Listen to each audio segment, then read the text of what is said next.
Paranorm Girl podcast presents Spectral Shorts, Volume 2. The best cure for those hot summer nights may just be a true tale where the unknown comes alive in your mind and chills you to the bone. Well, just call me Dr. Paranorm Girl. It's time to take your dose. Settle in now and enjoy the second installment of Spectral Shorts, a limited series where the ordinary meets the extraordinary, told by the voices of those who have experienced the supernatural firsthand. Our first tale comes to us by way of Francine from Bisbee, Arizona. Hello, I'm Francine Powers. I'm from Bisbee, a Bisbee native, and I'm an author, historian, paranormal investigator. I've been dealing with ghosts since I was about 5 or 6 years old. So through the years, I wrote the first book about ghosts in Bisbee back in 2004. And then now I've written 3 more books and covering Cochise County and mostly Bisbee, but Haunted Bisbee and Wicked Bisbee in its dark history. There's no ghost in that one. But I can share a story. So I'll start with my very first one. And that's in my home up Tombstone Canyon. And that's where my first home. And we actually had so much paranormal activity, and this is in the early 70s, that we got the Catholic Church involved. And the Tucson Diocese actually gave permission to do an exorcism on a structure. So we had, it turned out to be, well, let me go back. I'm sorry. When we first started noticing some things, it was just like, footsteps, lights turning off and on. And so my mother, we're Catholic, and she invited the priest over from St. Patrick's Church, which is a beautiful church down in about 2 miles away from our house. And the priest came over. He was a tall man, and the darkest part of the house was actually in the attic, and we would hear fighting. Fights going on, fist fights. And so my parents sent him up there. And so it was a steep staircase. He went up. My dad was following him. And as he was going up, the priest was praying. But as soon as he got to the level, because it was just, an open attic, he stopped and he told my dad to stop. He motioned for him to stop. And he started praying louder and louder. Then he turned around and he was coming down the steps and he got shoved from behind. He fell all the way down the steps into the door. And he was a very tall man. He got up. His face was drained. So he went back to the church. They had a meeting with the bishop of the Tucson Diocese. And they came back, and it was the priest. It was an exorcist, but it was a priest. And we did the whole mass in our home. And you can read more about it in my book, Haunted Bisbee, before I give it all up. But it stayed with me, for my entire life. And it is true, Bisbee is very haunted, but you just got to be careful. If you're going to be very serious about spending money and going ghost hunting, you just got to be careful on the sites to make sure, there's a lot of research done on it. It's true stories.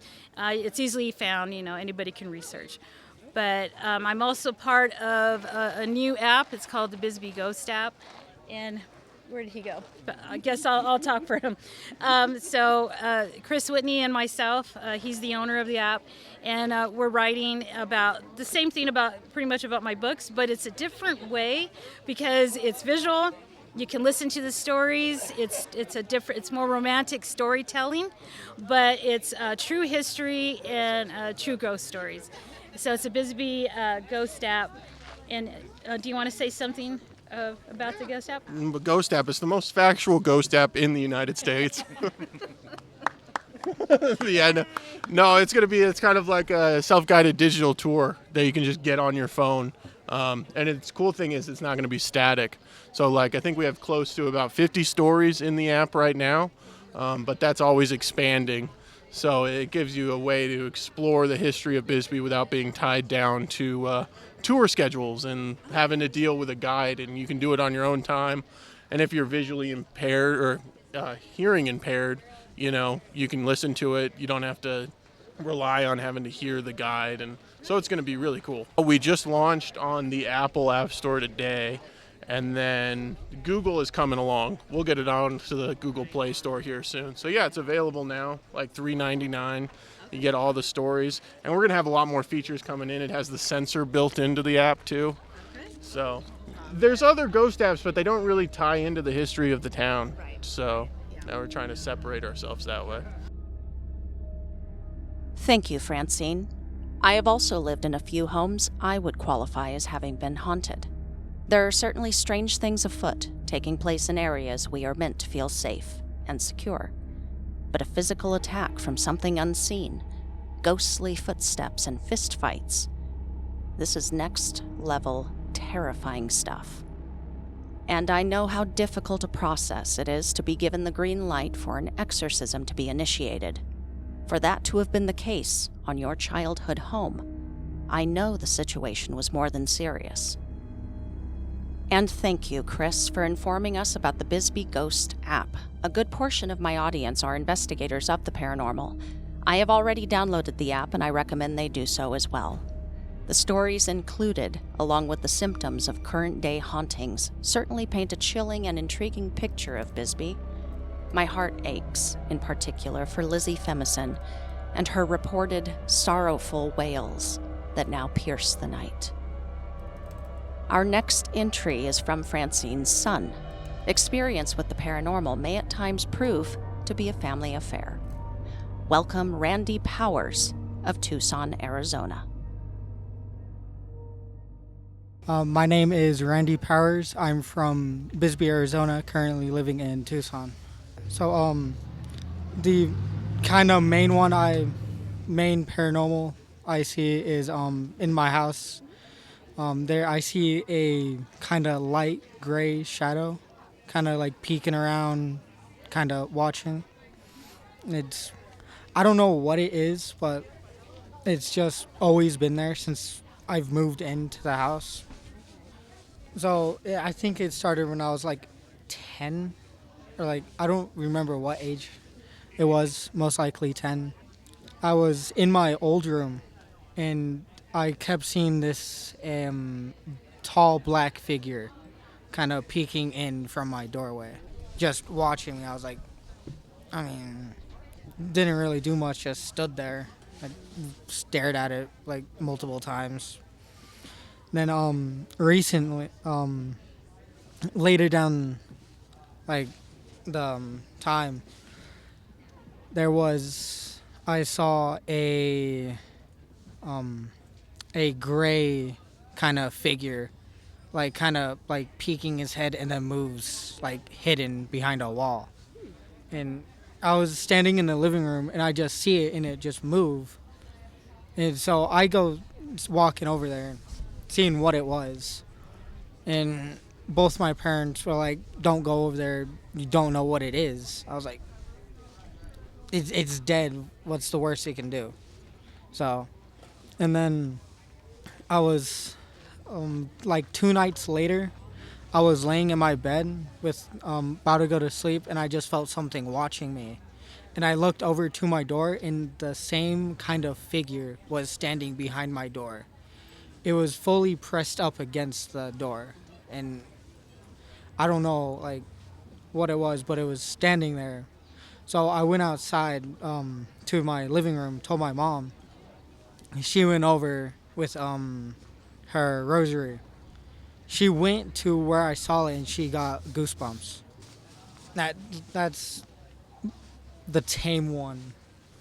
So the most, I'd say, stupid idea I had was to go out at night and to a park with two other of my friends with a spirit box and do an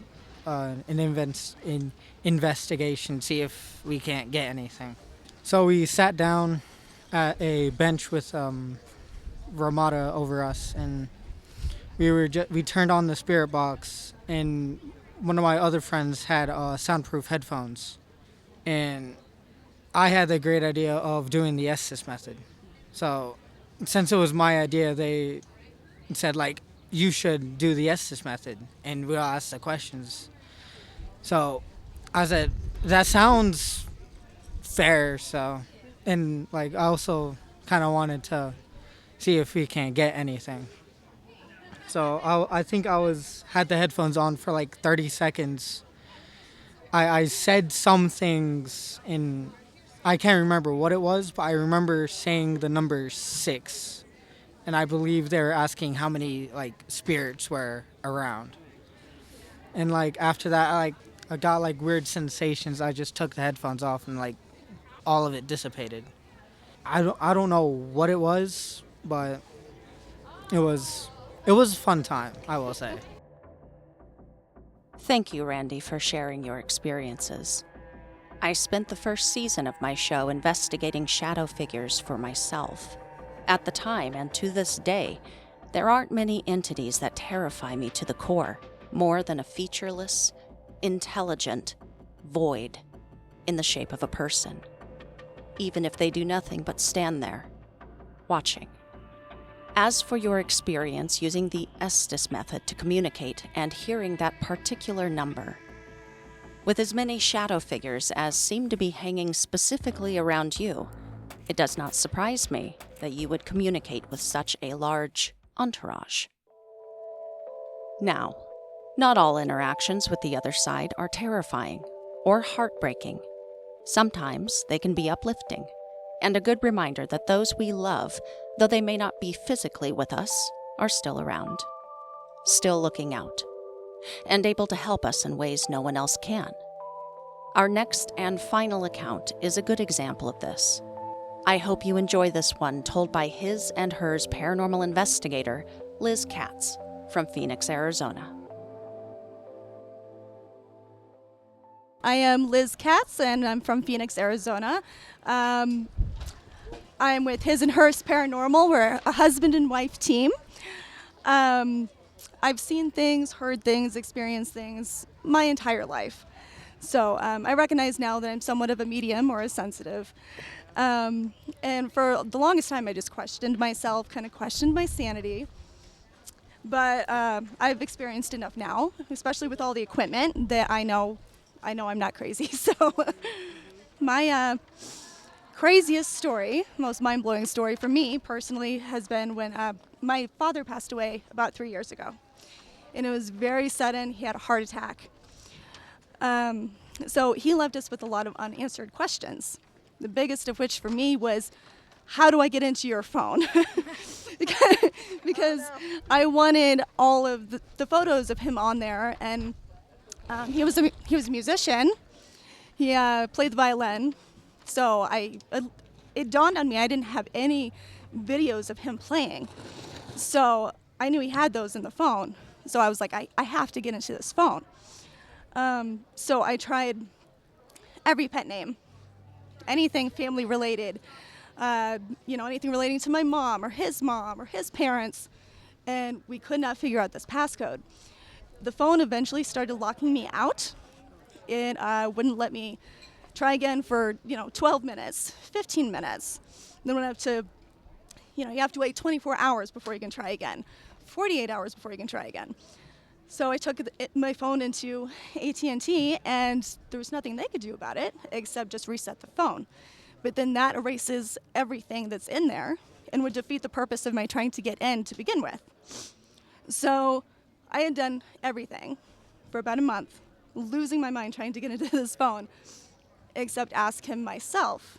There are something like 11 million potential combinations to get into this phone because there are 4 digits, 5 digits, up to 8 digits, right? So there are millions of possibilities. So I eventually sat down and just asked him flat out myself, and I got some dowsing rods out. And if you're not familiar with dowsing rods, they're basically copper sticks that will move. And I asked if the first number was a 1, and the rods opened for a yes. So I wrote that down. Okay, is the next number a 2? They crisscrossed for no. Is the next number a 3? They opened for yes. And I went on with this process until I got 4 digits. I plugged those 4 digits into the phone, and it unlocked. It unlocked, and I screamed. This was at like 2 o'clock in the morning. I ran into our bedroom, woke up my husband screaming, crying. I just ran in there like, I got into the phone. And, you know, he's all delirious, like, what is going on? But, yeah, so I got into that phone, and I now have all of those photos and all the videos that I wanted. And the sweetest thing was that most of what was in his phone were photos of me and photos of me and our kids. A 1 in 11 million odds. I hope you think back to this story the next time you doubt that your loved one is still with you. If they need to get a message across the very vastness of time, space, or even reality, they will find a way. Whether you get into your car and the radio is playing a special song you shared with them, or you find a penny with their birth year on it, or divining rods give you your 1 in 11 million answer, rest assured they have their ways of communicating. Thank you, Liz, for your wonderful story. That will conclude Volume 2 of our summer mini-series, Spectral Shorts. You can look forward to the next volume in 2 weeks, and please stay tuned as we creep closer to the Season 7 premiere airing September 3rd. If you have enjoyed today's program, please help the show reach new ears by leaving a rating and nice review. Tell me and others what you loved so much about it, and if you would like to hear more just like it. I am still on my much-needed summer break and spending my free time doing all of the regular day-to-day activities I truly enjoy, like having dinner with family and friends, working in my garden, and reading books about strange scientific facts and simulation theory. That's right, I do that for fun and relaxation. However, I am still active and can still be reached on the internet in a variety of ways. Please message me through social at ParanormGirlPod or send an email to paranormgirlpod@gmail.com. I also invite you to join my Patreon community and enjoy many of the perks and special updates and announcements from me over there. There is a free trial membership for those interested in taking a peek before officially joining. And finally, you can catch me live the first Saturday of every month on the show Beer, Booze, and Boogeymen. Our next episode will be airing on August 3rd, just a week away. We accept live calls, story submissions, and voice messages. We also drink paranormally themed beer and talk paranormal with our special brand of humor and camaraderie. I hope to see some of you there on the next airing. Better yet, I hope to pick up your call. Beer, Booze, and Boogeymen has also launched a Kickstarter in an effort to cover some of the travel costs and fees associated with a very special live-streamed event we are holding on September 28th. A Night at the Night House is taking place in Hopkinsville, Kentucky, home of Edgar Cayce's gravesite, home of the Hopkinsville Goblins, and also home to the very spooky, very haunted Night House, in which myself and my co-hosts will be investigating live and staying overnight. The tiers that we currently have offer some pretty sick perks, like exclusive links to behind-the-scenes setup, historic research of the property, additional bonus content from our investigation, and even an opportunity for you, the viewer, to participate in our investigation via an RPG-type scenario. Pick your favorite co-host and try to test their mettle by sending them to the spookiest part of the house or property to investigate alone.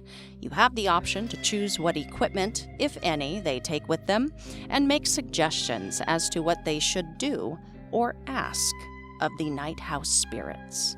This might be one of my favorite perks of the entire campaign, and it starts at just $25.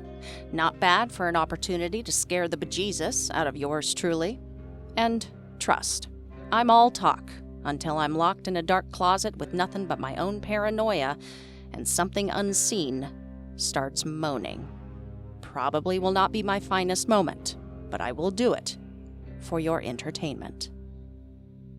Thank you so much for listening. I'll be back with the next Spectral Shorts in 2 weeks. Until then, stay safe, keep the nightlight on, and sleep with one eye open.